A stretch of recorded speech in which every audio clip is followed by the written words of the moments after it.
Welcome into our first Titan Talk of the 2026 high school football season. Joining me, I got head coach of the Monmouth Roseville Titans, Mr. Jeremy Adolphson, and assistant coach, Mr. Kevin Ferry. Here we go, fellas. Aren't we excited? Absolutely. You bet. Let's go. Let's go. Let's get this thing going.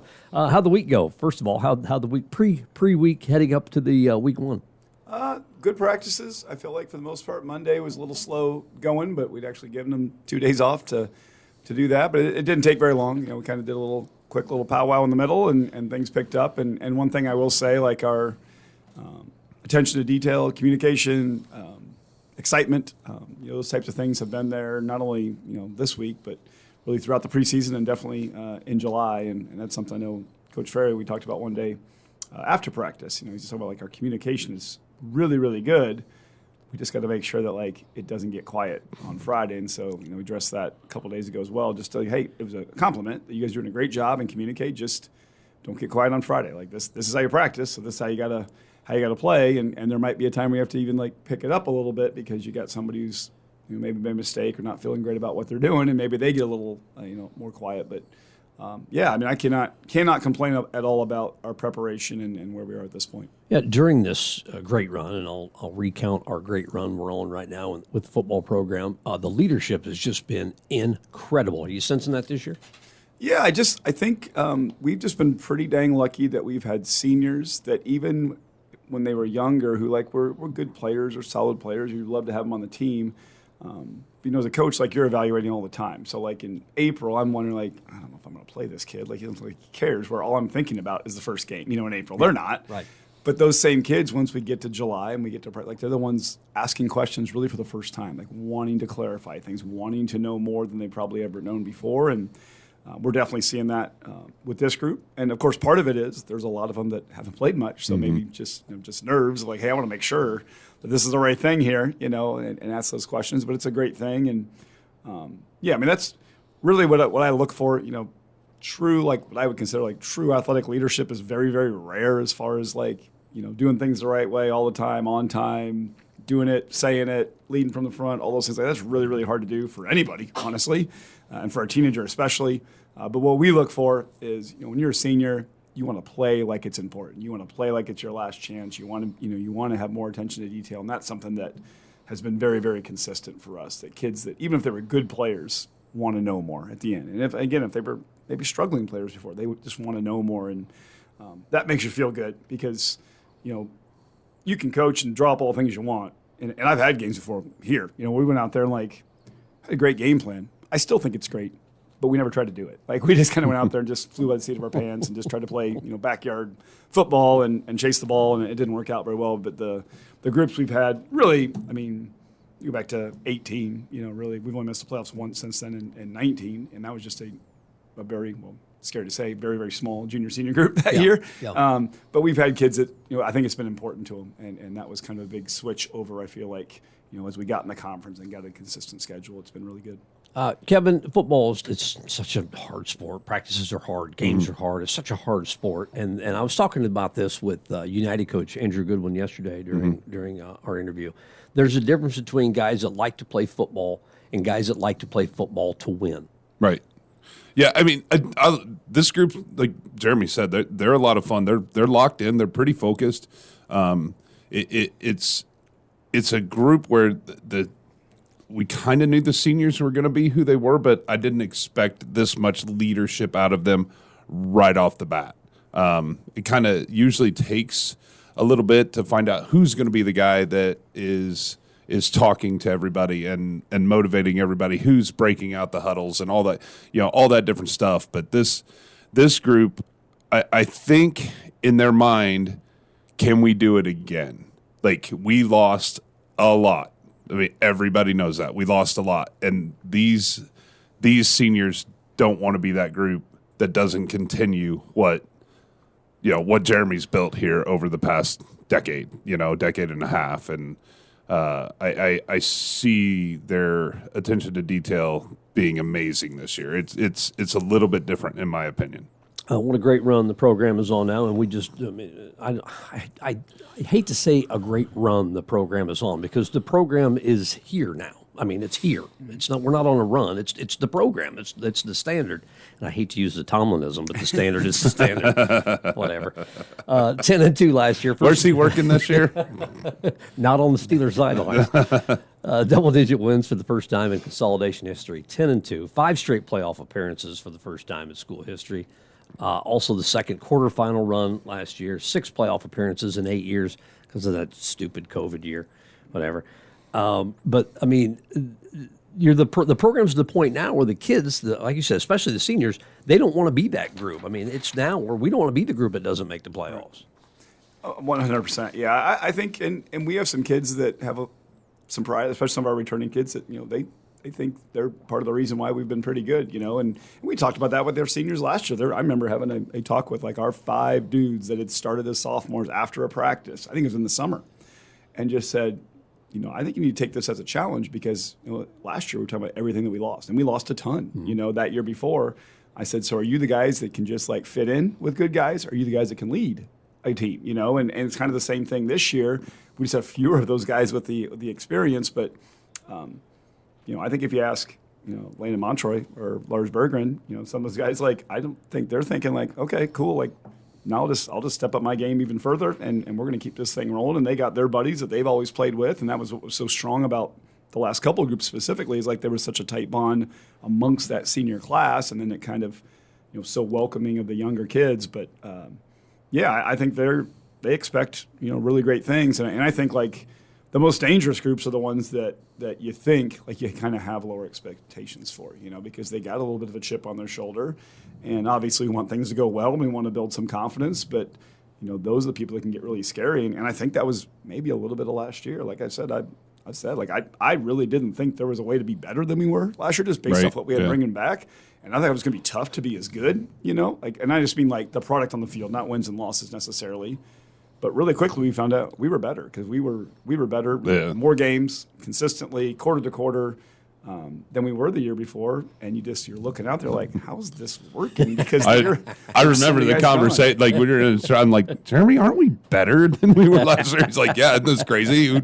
Who knew? It was insane. And I think I don't want to speak for Jeremy, but like tonight, I've had 1,000 people. How are we going to be this year? What's tonight look like? Good. It's not just me then. Hey, how are we going to be this year? I don't practice. I don't know. I don't know. Like what they've done in practice, their preparation, everything they've done leads to good things. But I don't know. when you've got to replace 8 guys on offense and 8 guys on defense, that's kind of tough. But I love what they've done over the past 2.5 weeks. Well, that's what Coach Adolphson, talking to you throughout the summer and then actually leading up the last couple of weeks, you really like where this group is at right now. You really do. Yeah, I've talked to Coach Ferry. I've talked to Demo, because those guys have been there the longest. But I feel like we're more prepared, like of knowing what to do and why I'm doing it and communicating it than we ever have been with a shorter time frame. Now, that doesn't ensure you're going to do it. That doesn't ensure you're actually going to make that tackle or make that block or finish that run. You still got to go out there and prove that you can do it. But like a massive part of the battle is like line up in the right spot. I saw a thing this week, a former coach, and he came and talked to his old program and just said when you step across that line, it's all about like alignment, get where you're supposed to be, where your eyes supposed to be, and then trusting that and playing. And there's nothing more true than that, because what happens a lot of times, especially teams that are unsuccessful or have bad spots, is you get out there and you just want to chase the ball. And you're so excited that even though you've done something a certain way 150 times before the game, you don't even attempt to do it that way. And but they've done a really good job with it, throughout the year. They did a great job in our early practices there with Roval Williamsfield and Geneseo and Canton, just of trying to go out there and trying to do things the way we have to. And I think it's even more important this year because we don't have, Landon and Lars are tremendous talents. And I think head and shoulders above everybody else on our team and probably amongst most kids in our division for sure. But we don't have a lot of guys that can overcome not being in the right spot, eyes being in the wrong spot, not trusting what you see, and then just talent-wise just go make a play, And And I think we're going to build some of those guys, but we're at this point in their careers, like they're just not those guys yet. So it's going to be really important that we stay with it. And in week one, there's a lot of mistakes regardless. But if you make fewer than the other team, you put yourself in a really good spot, and because it's the first real time where you're going to figure out a few things about some guys, like can you really do it against a guy you don't know? Offensively, there's no secret what our success has been here the last several seasons. It starts up front. How's that group? It's a whole all new group. Yeah, all new. I mean, Caden Russell played a lot of tight end for us. Really was the only right side tight end for us there the first 5 weeks of the season last year, and really a little later than that before we eventually started using Andrew Way in that position. And then Brian Miller III would have started one game, the Rockridge game, and Landon Angelo was out, and then. But he played in every game. Like he was always a guy that got us a break there for Michael Gooding, for Cody Johnson specifically. So he's got a decent amount of experience there. But everybody else, I mean, it's zero.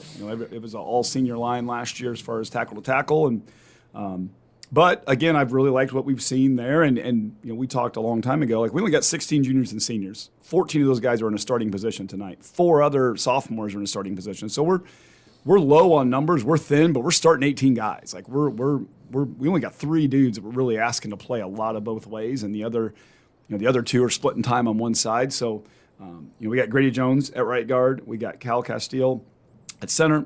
We got Caleb Porter taking over at left guard, which is one of the big positions on our line for sure. And then Braylon Hughes at left tackle, which is probably like the second biggest position on our line. And the great thing about those guys, like Braylon will probably get some time here and there defensively, but will not start.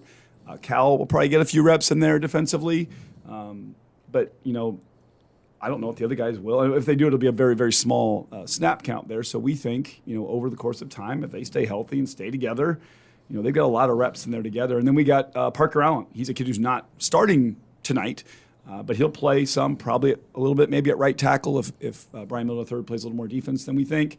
And if nothing else, he'll go in and spot us a little bit at tight end to give Caden Russell a break on offense because we really don't want him out off the field on defense at all. And we did that last year where Brian Miller III early in the season would come in and he would line up as a tight end. We weren't changing his number because we weren't throwing it to him anyway. But Parker's done a really good job with that. So, we talk about those guys that are juniors and seniors. We only got 16, but they're all useful kids, all playing a key role for us. Because I guarantee there's rosters. I mean, they're all larger than ours. I think Sherrard might have more juniors and seniors than us, honestly. Wow. But they got kids they know they don't want to play, and we don't have that. We got kids that we know have a role, and we're trying to find a spot for them, and trying to give ourselves the best chance to be successful, which is usually, you don't want to play necessarily your best 11 if they're all fresh. You want to play the 11 guys that will play the best out there because the game is going to wear on. EP's got some horses, but they're going to play a ton of kids on both sides, and hopefully that's an advantage for us as the game wears on. Mm-hmm. Kevin, special teams. Of course, the film is out on our punt field goal commercial, so we're not fooling anybody. And I don't know why Jeremy doesn't get the recognition. Like there are ESPN documentaries about high schools in Missouri doing field goal punt. And I know, but I'm pretty. I'll never forget that day. Jeremy called me. He goes, "What do you think about doing this?" And we actually timed it in practice. Like if you punt the ball, it's 3.8 seconds from snap to kick, and field goal punts 1.2. It just new kicker this year, Keegan Smith's going to do the bulk of the kicking for us. We've had a line of guys here that have been really, really good. So Keegan's got big shoes to fill. Keegan's going to play a lot for us, both sides of the ball, and has his entire career. And he's just a junior. It feels like Keegan Smith's been around forever because he has. I mean, I think he started as a ball boy in kindergarten. I don't know. Jamie had him out there in a stroller, I think. But I like what we're going to do this year as far as kickoff, kick return. I think we've got some dudes, and I remember Jeremy and I talking about it in February. Do we have 11 dudes that we can put on kickoff team that will go do the job? And we found them, and given some of our top guys on offense and defense, trying to get them break a little bit, but. I'm pretty excited about where we are. Was it yesterday or the day before? Are we just going to go for 2 this year? It's well, I think we'll try. Had a couple kicks last year, if I remember. Maybe he definitely can kick the ball. Sure. He definitely can kick the ball. He's a toe kicker, which is a little bit different for us. Wow. So he's straight on at it, and the consistency sometimes with a toe kicker, not just Keegan, any toe kicker. That's why there aren't any toe kickers in college or the NFL. But when he gets a hold of it, it'll go. So very excited to see what happens there. And the hard thing with him, especially in that I'm very aware of it, because we a lot of times we do a no huddle where our kids are worn out, and then we finish, run on the field, kick a field goal. Last year with the kicking game there, you have Elijah, who until the very end of the season didn't play offense. So when you scored, he'd been resting before he came out. The year before that, Ivan Godina didn't play offense. He'd been resting when he needed to go kick. So it's a big difference to go play 7 snaps of offense and then go try to kick the ball. So that will weigh into decisions. If he's out there 6 snaps and has a 14-yard run, the play before the touchdown, we're going for 2. If we were playing offense, we're going to put Andrew Snyder in there because those 2 guys are going to rotate running back anyway. We would just take him out if something like that happens. So to ask him to do something that's as difficult as concentrating and kicking a ball when you're fatigued, that will be, it weighs into the decision. So that's a big, the best kicker to have literally is a freshman who never plays, or a kid who only came out here to kick the ball because that's all they do. They show up, they work on it. Dual sport soccer fresh. Kid. That's what we need is a dual sport soccer kid. We aren't starting that stuff because then all of a sudden they got to go play a soccer game. And I guess we'll go for 2 tonight in the quarterfinals. No big deal. Before you air this tonight, edit what you just said out, because then all the emails will come in. Hey, are we going to do a sport now? No. Well, we do have millions of listeners. Soccer kid that practices every day. I'm sorry, your buddy's showing up. You're not playing anymore. I go back to the dual old sport, AKA practice is optional. That's what it really should be called. Practice is optional. Just go to games and put who you think is the best kid out there. The old school. I remember back when I was in high school, I didn't play football, but I was at every football game and was a part of the program somehow. The old school square toe with the toe kicker. So you had to run over to the sideline real quick and throw a shoe on and go out there and then try to kick the toe kick. I kicked one in high school. It landed, I think, outside of the pylon, the one in the corner. Because I was playing quarterback and linebacker, our kicker was out. I was great when I was fresh. But not that I ran the ball anywhere, but I'd been playing. I got out there, I got one shot, came off. Coach McCarty's we're going for 2 every time. Don't. And I had to put the square toe on because I was straight ahead. He's we don't need that shoe anymore. We're going for 2 the rest of the night. And we did. Throw that shoe away. All right, Erie-Prophetstown. Well, this is a really good matchup. I've seen all the social media, all the podcasts, View from the West. It was one of the ones they highlighted in the track conference. It's a really good week 1 matchup.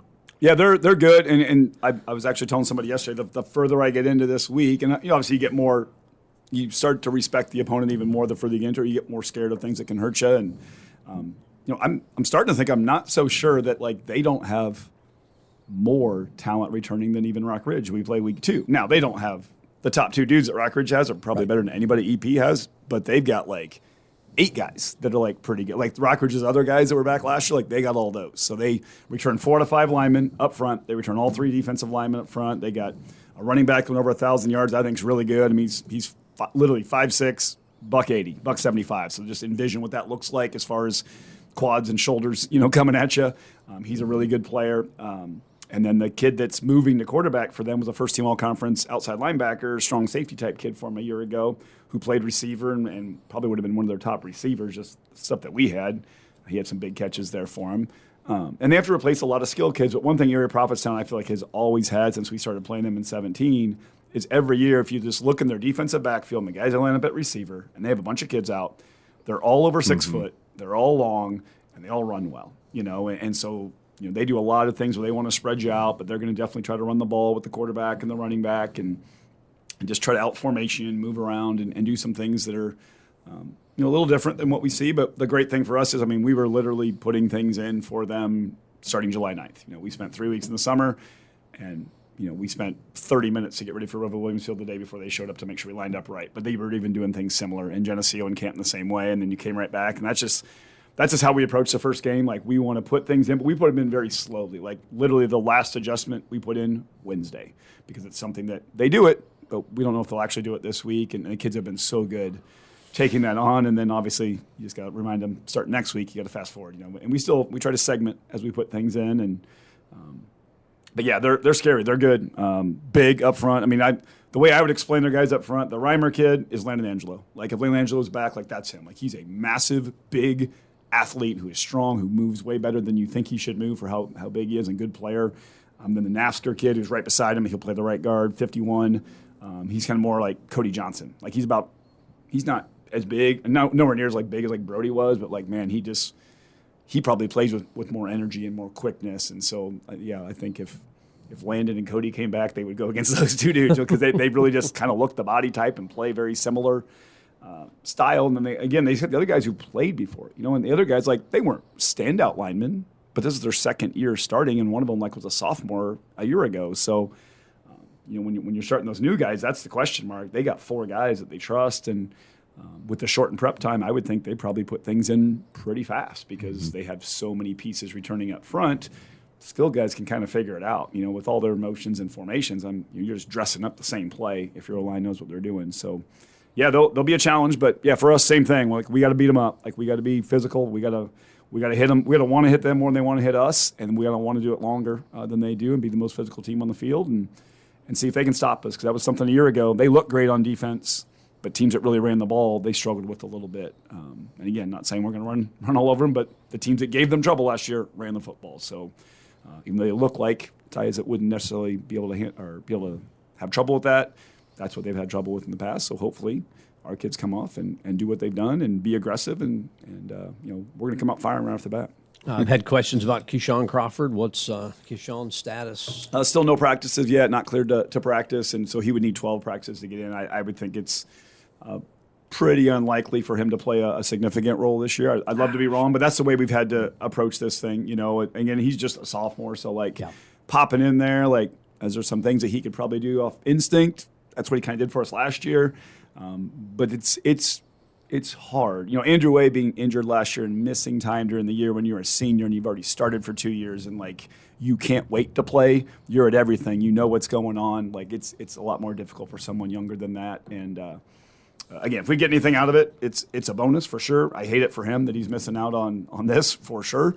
Summer basketball, summer football, all of it. But we got, they said, 16 juniors and seniors we're rolling with. We got 4 sophomores right now. They're going to start for us. So really, it's 20 guys there, and then we got another handful of freshmen and sophomores that, depending on the situation, offensively, defensively, probably more likely special teams.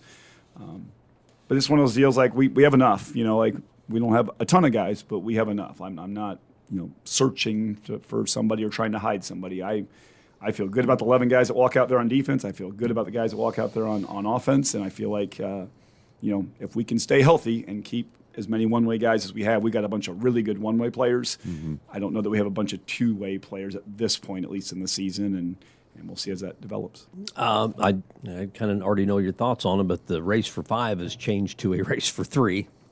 No. Yeah. I know. I don't like it either. It's fine. I mean, the 5-win thing is really all, to me, there's 2 things that suck about it. The 5th win is cool, and you're going to lose that. The other thing was starting as early as we did and having the shortened deal and trying to cram your practices in. I hated that part. But the playoff expansion doesn't bother me. Most of the people that it bothers, I think they think it should bother them, or they're 8-1 every year. What are you worried about?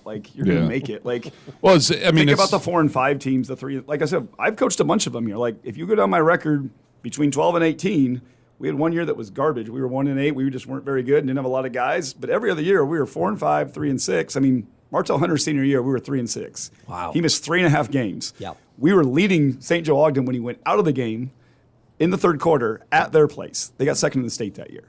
We'd have beat somebody in the first round. Sure. We wouldn't have won the state. We were, but we could have beat the right team. If we were 3 and 6 playing a team that was 5 and 4, I'd have played anybody, because we went 3 and 6 playing Eastland, Pearl City, Tolono, St. Joe Ogden, all those Quincy, Notre Dame. There was loaded teams there. And that was coming off of a playoff group. But the difference there was we lost a bunch of seniors. We had a couple really good top-end guys, and then the best one is out, and we lost every game. We won the game that he got hurt in. We didn't win any that he didn't finish. We just didn't, and it was tough. So, I think you're going to get a better group of teams in there. So we're fighting for the bye. Again, I already told our kids, we're not selling T-shirts for getting into the opening round. To me, that's what it is. It's a play-in. You're not really in the playoff. You get one more crack to get in it.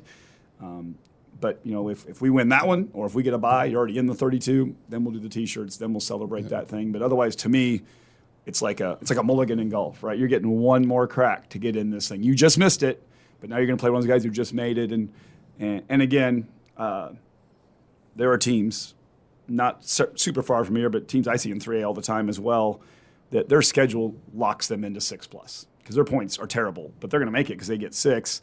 Those teams are going to lose. And I think that's the cool part of it, that if you're really that good, earn it, show up and do it. I know people are worried about the bye. I don't think that should be an issue for people either. I think you get your other guys ready, you rest the guys that need it. You're more prepared for that first game. It's just different, so people are freaking out about it. But like every other level of football has a bye week, and we can figure it out. Like we're not idiots. We should be able to figure it out, or talk to somebody who can figure it out for us. I mean, I think it's relatively the same as whatever it was 15, 20, 25 years ago when they went to 8 classes and everybody was freaking out. Oh, you got to be a conference champ. 5-4. Yeah, like what are we Monmouth doing? Horn, 5-4. Jay Boone injured, missed 4 games. 5-4 semifinalists that year. Yeah, that year, the first year you could do it. So if the old guys that were crusty that didn't like that would have never happened there. And that was an amazing football team because he came back the night that he played Alwood. I was coaching against him the first time he touched it, 70 yards down the side. I'm like, well, there it is. Like the teams that beat him are done beating them, and we can't do it that night. Maybe you should have had a better game plan. It was for him to be injured one more week. To wait one more week. We didn't have anybody like him, man. All right, guys, safe travels. Going up to Prophetstown. Let's go. Have we ever played at Prophetstown? Yeah. I think our last time up there, I'm pretty sure that would have been 19. That Okay. Was, Sean hit probably Jack would have been Thompson doing deep. it. We had a 95-yard drive to win that game, and sorry, Ben Anderson, but we started the drive with 10 guys on offense because one of our guys didn't realize we were on offense. Luckily, it was only half the distance because it was coming like from the 7 or 8 or whatever it was. And then after that, went right down the field and scored. And then I think we had an interception right at the bat and finished off, got a really nice win there. Because I think when Silas and CJ played, I think we were at Erie, but I may be wrong on that. Yeah, Might have been I was Prophetstown trying too. to remember And that was a the nice last time we win. were at Prophetstown. They've all been like big ones for us because that one like kept us in contention in 19, and then the one with Silas and CJ kind of put us in the spot where like now we've got a path to get there. So yeah, it'll be interesting. It's going to be a good one. All right, folks, fellows, we'll talk to you afterwards. Good luck. Thank you. Appreciate Thanks, it. Sean. That's head coach Jeremy Adolphson and assistant coach Kevin Ferry on our first Titan Talk here of the 2026 season. We'll have Titan football on Sunny 97.7 WMOI, 6:30 with the pregame, 7 o'clock with the kickoff.